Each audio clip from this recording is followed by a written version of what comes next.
अगर मुख्यमंत्री बनना है तो अखिलेश यादव हमारी चौखट पे तुम्हें आना होगा। बहन जी, हमारी चौखट पे आना होगा और तुम आओगे तो हम तुम्हारा साथ भी देंगे, क्योंकि हम चाहते हैं कि योगी मुख्यमंत्री ना बने। हम चाहते हैं अखिलेश जी चलो तुम मुख्यमंत्री बनो, लेकिन फ्री में नहीं, फ्री में नहीं होगा। वकार साहब का जनरेशन खत्म, सैयद वकार का। अब नई जनरेशन आई है, वो कहती है कि अखिलेश यादव 9% आबादी तुम्हारी, 20% आबादी हमारी, तुम मुख्यमंत्री बनोगे तो डिप्टी चीफ मिनिस्टर हम बनेंगे, इसके अलावा कोई समझौता। और वरना तुम्हारा हाल जो तेजस्वी यादव का हुआ है वही हाल तुम्हारा होगा। हमें जिम्मेदार मत ठहराना। अजी साथियों और दोस्तों, हम अदालत में, आपकी अदालत में एक सवाल लेके आए हैं कि हम वोट आपसे मांग रहे हैं, असदुद्दीन ओवैसी के लिए हम वोट मांग रहे हैं, तो हम वोट क्यों मांग रहे हैं? आखिर वजह क्या है? आखिर सबब क्या है? यासिर भाई तो मौजूद थे, बहुत सारे मुसलमान लीडर मौजूद थी, बहन जी मौजूद है, अखिलेश यादव मौजूद है, राहुल गांधी, तो आखिर हम असदुद्दीन ओवैसी के लिए वोट क्यों मांग रहे हैं? अजी साथियों और दोस्तों, हम अपना वोट आपसे भीख नहीं मांग रहे हैं, बल्कि हम असदुद्दीन ओवैसी के नाम पर अगर वोट मांग रहे हैं तो हम अपना हक समझ के वोट मांग रहे हैं। वो हक क्यों है? हम अपना हक जता रहे हैं आपके वोट पर, क्योंकि आप 22 करोड़ की आबादी हिंदुस्तान में है, और अब जब आपके ऊपर जो कोई आफत आती है तो सिर्फ एक ही चेहरा हिंदुस्तान के पार्लियामेंट में दिखता है, जो मोदी को, योगी के और अमित शाह के छाती पर चढ़ के अपनी बात रखता। उसका नाम क्या है? उसका नाम क्या है? उसका नाम असदुद्दीन ओवैसी है। बताओ, जब हिंदुस्तान में 2 कानून बन रहा था, एक कानून यह था कि रामपाल और मोहम्मद यूसुफ 2 भाई हैं, रामपाल और मोहम्मद यूसुफ बैठे हुए पुलिया पर और बातें कर रहे हैं, और थानेदार आता है, पूछता तुम्हारा नाम क्या है? कहते हैं रामपाल, कहते हैं तुम तो घर जाओ। दूसरे से पूछते हैं तुम्हारा नाम क्या है? वो कहता मोहम्मद यूसुफ, कहते तुम थाने चलो। अब थाने ले जाके क्या पूछोगे? तुम्हारे बाप का क्या नाम है? तुम्हारे लकड़दादा का क्या नाम है? तुम्हारे परदादा का नाम क्या है? तुम्हारे सकरदादा का नाम क्या है? अगर तुम नहीं बता पाओगे तो तुम्हें जेल में डाल दिया जाएगा, तुम्हारे घर मैसेज पहुंचा दिया जाएगा कि कागज लाके दिखाओ। कागज क्या दिखाएं? आज इसी नानपारा में मौजूद हो हिंदू मुसलमान, 3 पुष्ट के बाद अगर चौथे पुष्ट का नाम पूछा जाए, बता पाओगे? नहीं बता पाओगे। तो किस बात का सबूत दें कि हम पाकिस्तान से आए हैं? किस बात का सबूत दें हम अफगानिस्तान से आए हैं? और सिर्फ एक जात के लोगों को देना पड़ेगा, दूसरे धर्म के लोगों को नहीं देना पड़ेगा। तो असदुद्दीन ओवैसी ने कहा कि अगर हिंदुस्तान में यह कानून है कि हिंदू के लिए अलग कानून होगा, मुसलमान के लिए अलग कानून होगा, तो इस कानून को हम अपने बूट के नोक पे रखते हैं। और भरे सदन में मोदी की छाती पर चढ़कर, अमित शाह की छाती पर चढ़कर उस कानून को फाड़ दिया, उस बिल को फाड़ दिया। बताओ उसका हक बनता है कि नहीं बनता? हाथ उठा के बोलो, क्या हक है उसका? तुम्हारे वोट पर नहीं है। अजी साथियों और दोस्तों, फिर मामला आता है तबलीगी जमात का। तुम कहते हो बेईमान, वो अरविंद केजरीवाल कहता है कि इतने वो लोग तो कोरोना के बाहर से आए हैं और इतने लोग मरकज से आए हैं। गिना जाता था वोट। अरे बेईमान केजरीवाल, अरे मोदी बेईमान, तो ये क्यों नहीं बताता है कि कुंभ के मेले से 2 लाख आदमी आए, वो कहां गए? 2 करोड़ आदमी जो इकट्ठा होते हैं, तो तबलीगी जमात के लोगों को गिनता है, लेकिन कुंभ के मेले के लोगों को नहीं गिनता। अजीज साथियों दोस्तों, फिर कहते हो 3 तलाक, शरीयत में मदाखलत की क्या जिम्मेदारी? तुम कौन होते हो जो शरीयत में मदाखलत करो? शरीयत में मदाखलत करोगे? एक मर्द और औरत में झगड़ा होगा, मर्द गुस्से में तलाक दे देगा, औरत जो जाएगी थाने पर और पुलिस आएगी, मर्द को गिरफ्तार कर लेगी। अब औरत के 3 बच्चे हैं, वो बच्चे कहां जाएंगे? वो औरत कहां जाएगी? औरत मायके जाएगी, मायके वाले कहेंगे बहनी आई हो तो 2-4 महीना तो रह सकती हो, लेकिन पूरी जिंदगी कौन काटेगा? और ससुराल में आती है तो ससुर कहता मेरे बेटे को जेल में भिजवा के तू ससुराल में रहेगी। सास कहती है मेरे बेटे को भेजवा के जेल तू ससुराल में रहेगी। ननद कहती है तू अब मेरे भाई को जेल में भेजवा के ससुराल में रहेगी। पता चला वो औरत न घर की न घाट की, तो क्या करेगी? भीख मांगेगी, क्योंकि वो दूसरी शादी भी नहीं कर सकती। लेकिन उसकी अहमियत डॉक्टर मन्नान समझते हैं। जो अपनी बीवी को इज्जत के साथ अपने घर में रखते हैं उसको हमारे उलमा इकराम समझते हैं, हमारे लोग समझते हैं। लेकिन मोदी तुम क्या समझो? तुम तो अपनी बीवी को ब्याही होते हुए घर से तुमने निकाल दिया और चौराहे पर तुम्हारे लोग घूम रहे। ऐसा आदमी न मोदी की बीवी न योगी की बीवी, आगे नाथ न पीछे पगहा, जिसके नाम से रोवे गधा। तुम आए हो हमसे सवाल करने, तुम हमारी आंखों में आंख डालोगे? तुम्हारी यह हैसियत? कश्मीर के मुद्दे पर इस मुल्क में कहा गया कि कश्मीर में 370 हटा दिया गया। 370 क्या था हम तुम्हें बताते हैं, जिस पे ये हमारे लीडर खामोश रहते हैं। 370 वो धारा था जब भारत और पाकिस्तान का बंटवारा होने लगा तो पंडित नेहरू जी के कश्मीर में पैदा हुए थे। तो पंडित नेहरू ने शेख अब्दुल्ला से कहा कि भैया तुम भारत में आ जाओ, तुम मत जाओ पाकिस्तान। शेख अब्दुल्ला ने कहा ठीक है, हमारे लिए अलग से कानून बना दो।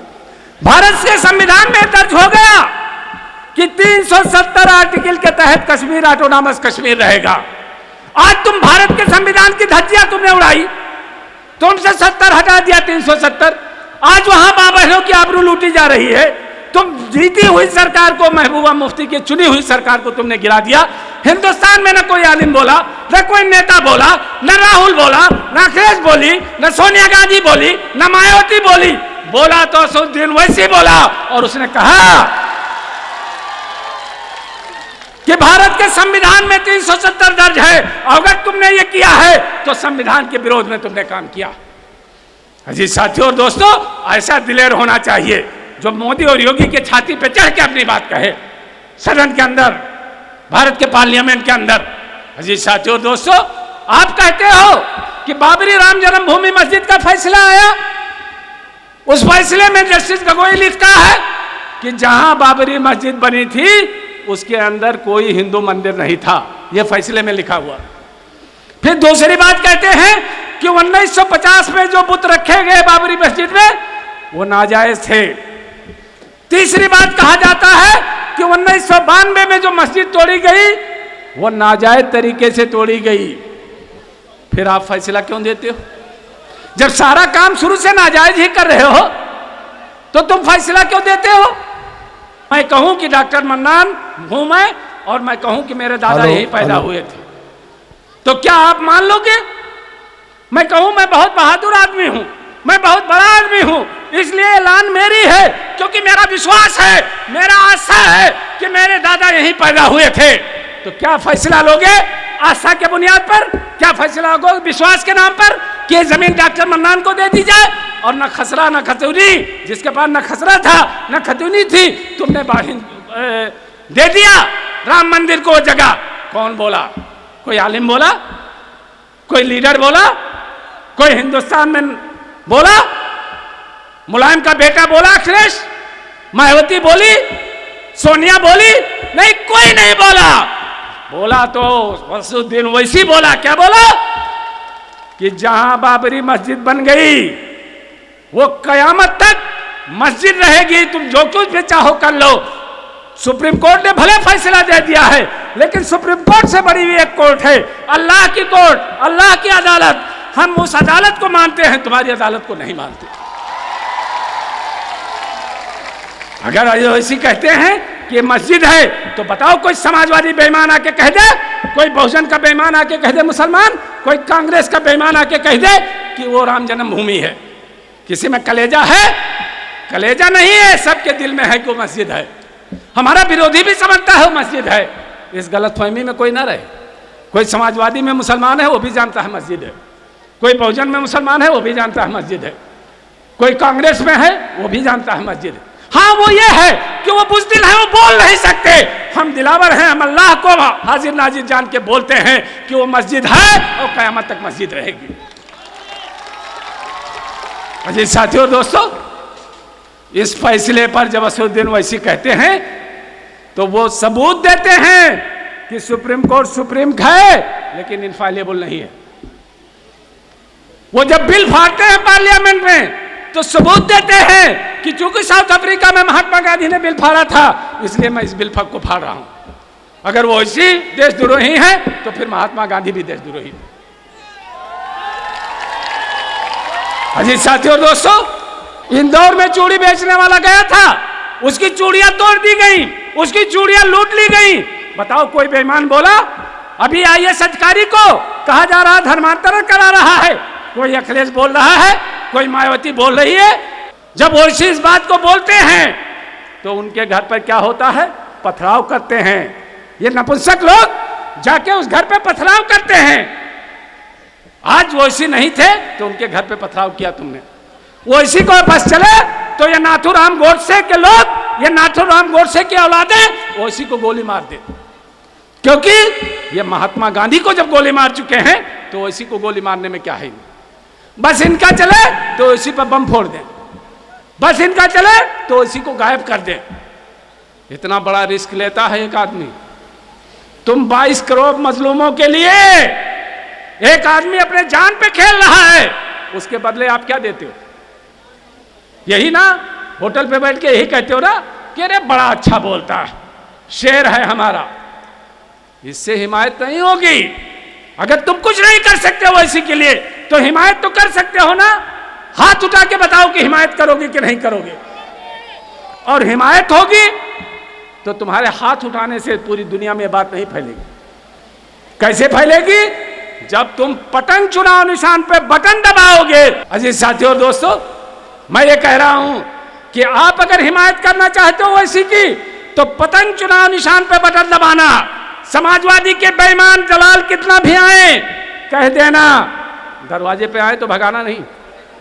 समाजवादी के दलाल आएंगे समझाने, क्या आएंगे समझाने? क्यों रे वैसी तो बीजेपी का एजेंट है। बेईमानों जो पॉइंट हमने रखा है उस पॉइंट पे बताओ ना कि अखिलेश यादव ने क्या किया।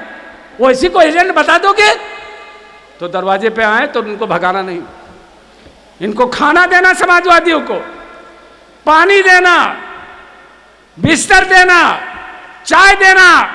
लेकिन अगर ये कहें कि साइकिल चुनाव निशान पर बटन दबाना और अखिलेश यादव को वोट देना तो कह देना कि हम खाना देंगे, पानी देंगे, तुम्हें बिस्तर देंगे, लेकिन हम ये वोट तुम्हें नहीं देंगे क्योंकि ये वोट हमारे कौम का मुस्तकबिल है, ये वोट हमारे बच्चों के, आने वाले बच्चों के मुस्तकबिल है, ये वोट हमारे बहु बेरियों की जमानत है, ये वोट हमारे कौम का मुस्तकबिल है। इसलिए वोट तो पतंग चुनाव निशान पर दबेगा, मोहर चुनाव निशान पतंग पर दबेगा। और ऐसा करोगे तो मैं बता दूं आपको कि रुख से पर्दा हटा दे जरा साकिया, रुख से पर्दा हटा दे जरा साकिया। बस अभी रंग महफिल बदल जाएगी, जो हैं बेहोश वो होश में आएंगे, हश्र का सारा नक्शा बदल जाएगा।